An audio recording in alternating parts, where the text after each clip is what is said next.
However you're coming to this video is fine by me. Whatever you're coming with, even if it's just nothing, uncertainty.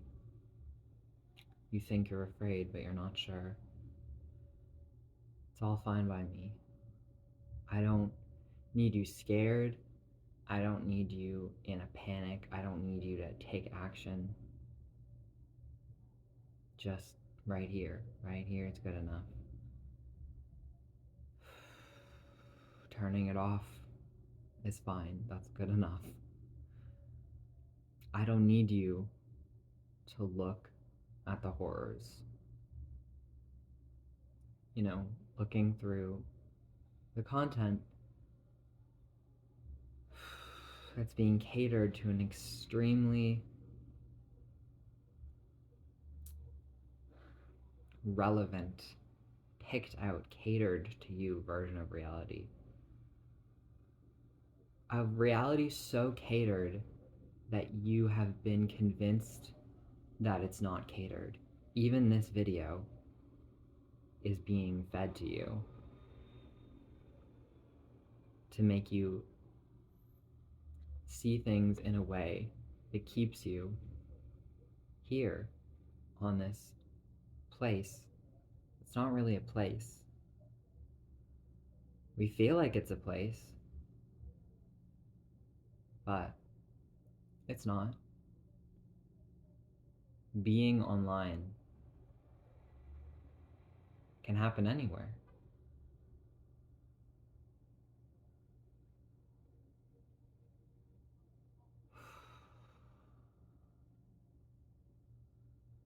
And there is the idea,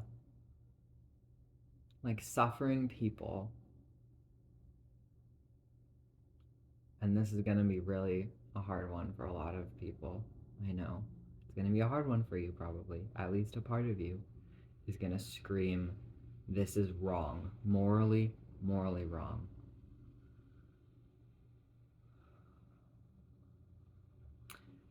Suffering people, you will see, and they will be asking you to look. Like actually saying, you have to look at this. People who are going through physical, incredible amounts of violence. And there will be a belief in you. There already has been, that you must look in order to do change, in order to be a good person. So when I quote Gil Scott-Heron, the revolution will not be televised, it's not in the typical way of saying that the revolution will not be palatable. It's to say that what you're seeing in these places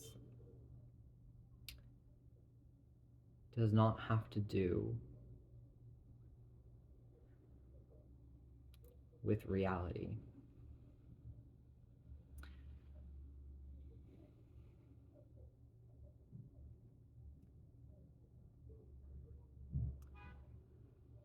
There's a part of you that wants to look away, that feels repulsed.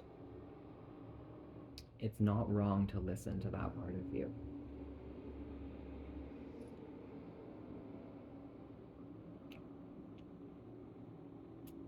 And we have experienced, like genetically, collectively, in our memory, fascism happening,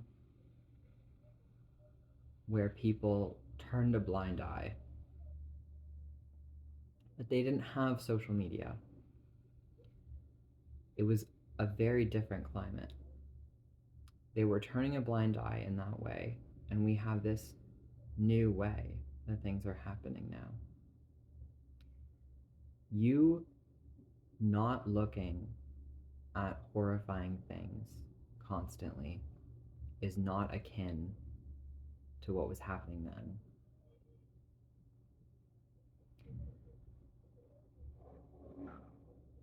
any belief that keeps you online, that makes you believe that there is a moral reason why you have to be online, is benefiting advertisers, is turning you into a commodity for profit.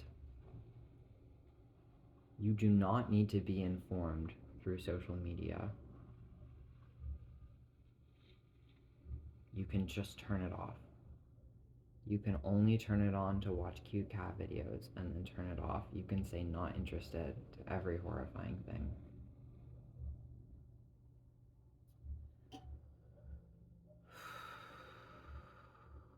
Because people materially suffering is happening in a physical place.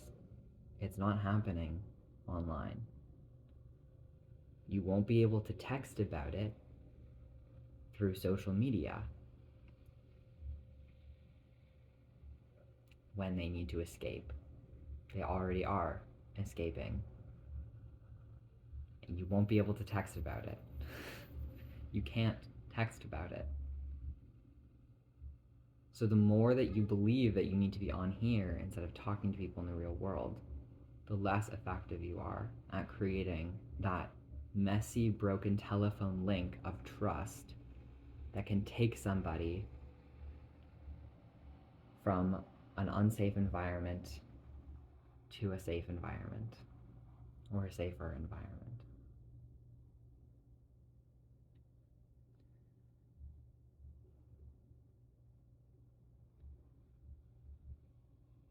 I would say that the less informed you are, the better.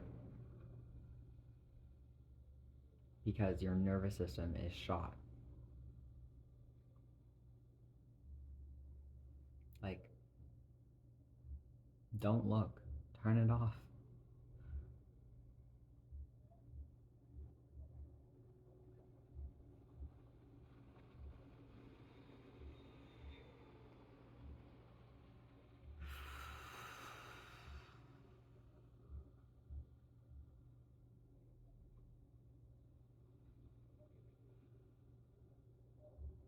You don't need to be scared more than you are.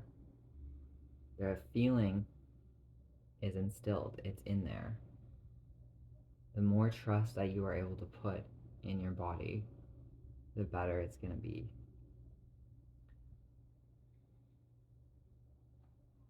We don't need to be spreading the suffering like a disease.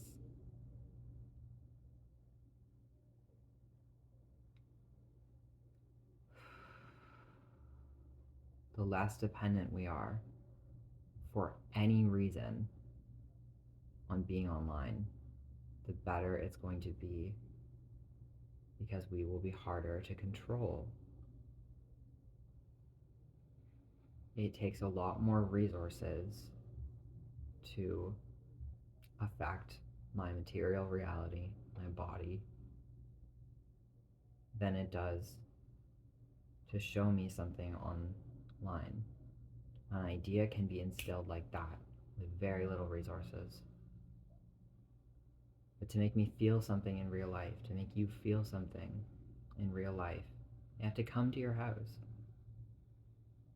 Make them come to your house.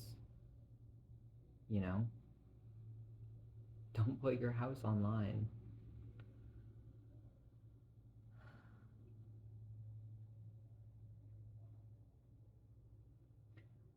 I think you're amazing. And I know that it's difficult.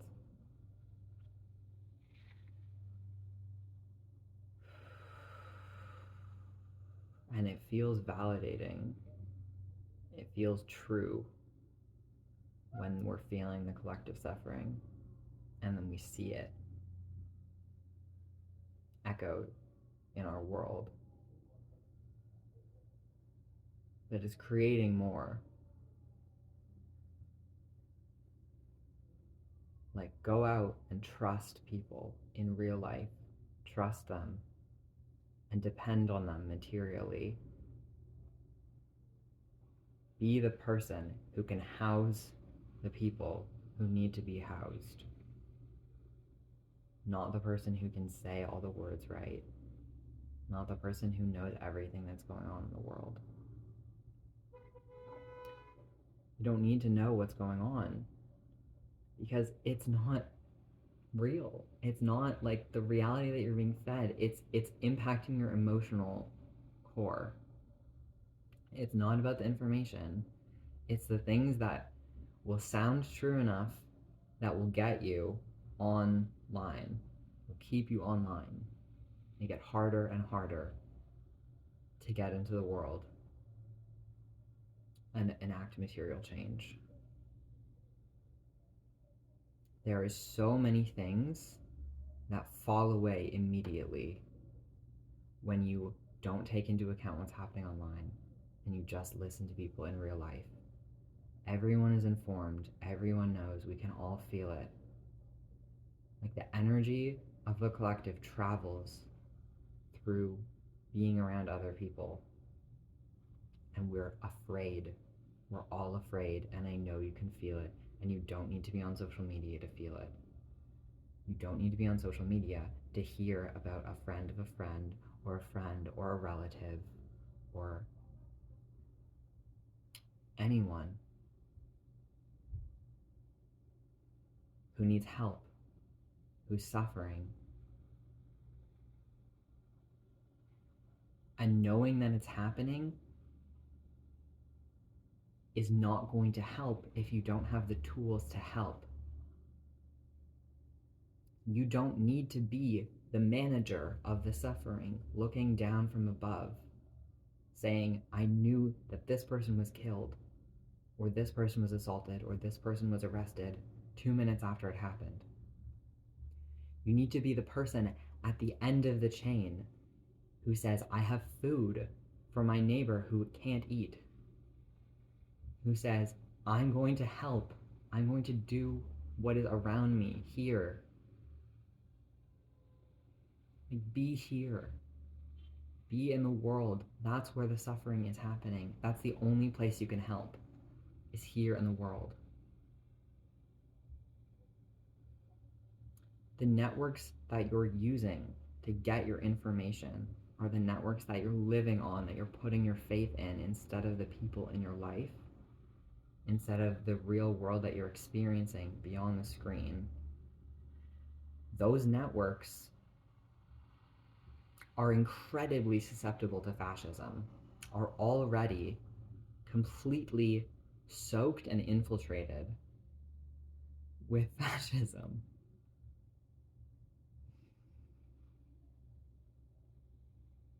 You're drinking from a poisoned well.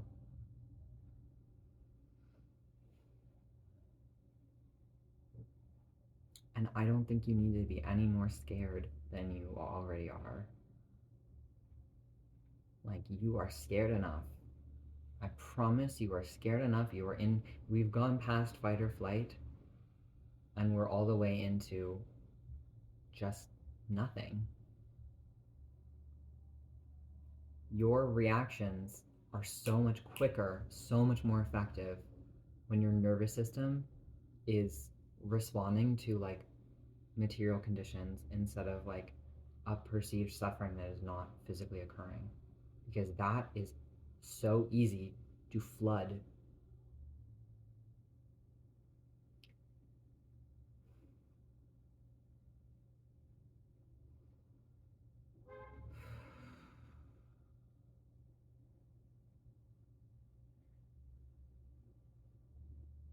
Sitting with what is, feeling pleasure, seeking pleasure, anything good that you believe is morally wrong. The more afraid you are, the easier you are to control. Your vision narrows down to a tunnel, and you will look at whatever is put in front of you.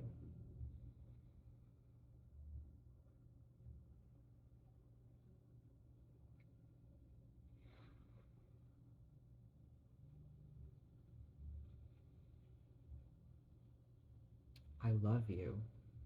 I think you're amazing. I think you're amazing even if you do nothing for the rest of your life, even if you don't make the world a better place, even if you make it a worse one. I don't love you any less. I don't think you're any less amazing.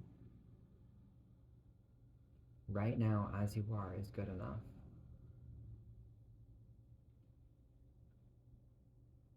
And I know it's terrifying. It's absolutely terrifying. And part of the reason it's terrifying is because if you sit here and let yourself feel the depth that you're already feeling,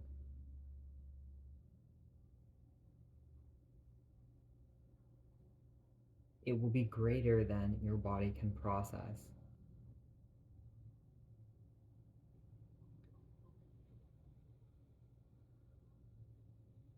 You don't need more.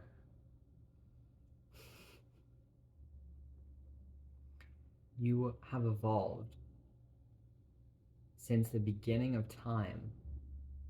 The matter that makes you up has been here, attuned to everything else. Your body has been shaped by the need to live collectively for thousands and thousands of years.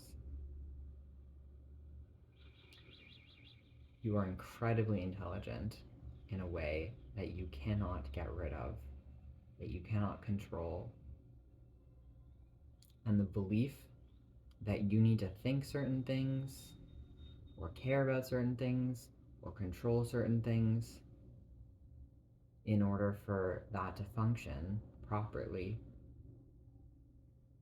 is a very small part of the way that your system functions. Your brain does not get to decide whether your body acts a certain way. It is the body, and it acts as it does, and the rest of the body acts the way that it does. The belief that there can be discordance between the mind and the body is a fiction.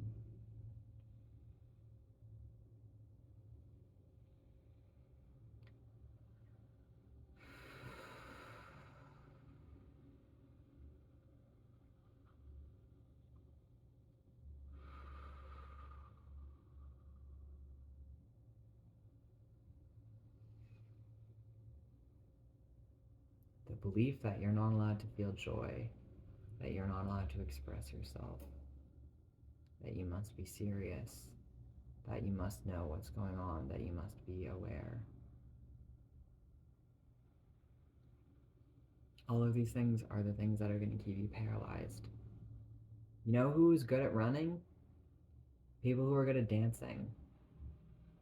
You know who's good at speaking up? People who can sing.